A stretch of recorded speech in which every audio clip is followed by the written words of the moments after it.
Sa isang maliit na baryo, may isang matandang lalaki na ang pangalan ay Lolo Andres at isang bata na si Tonton. Nakatira si Lolo Andres sa isang bahay na may punong mangga sa bakuran. Hindi ito basta-bastang punong mangga. Ito raw ay pinaglihi sa ginto ayon sa kanyang asawa bago ito pumanaw. Ang daming bunga at hinog na ang mga mangga. Humahalimuyak din ang bango ng mga ito. Pero isang araw, isang batang lalaki na nagngangalang Tonton ang napasilip sa bakuran ni Lolo Andres. Nakita niya ang mangga at nabighani siya sa mga bunga nito kasi parang mga ginto. Palihim siyang pumasok sa bakuran at umakyat sa mangga habang natutulog si Lolo Andres. Nabali ang isang sanga na inaapakan ni Tonton at nagising si Lolo. Lumabas si Lolo Andres upang tingnan ito.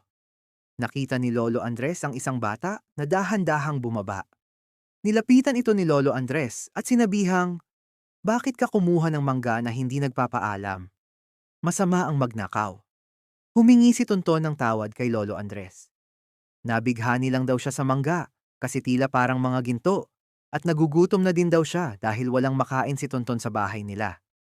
Ngumiti si Lolo Andres at sinabing, "Wag nang uulitin yung ginawa mo kasi masama ang magnakaw. Halika sa loob ng bahay at may makakain sa loob."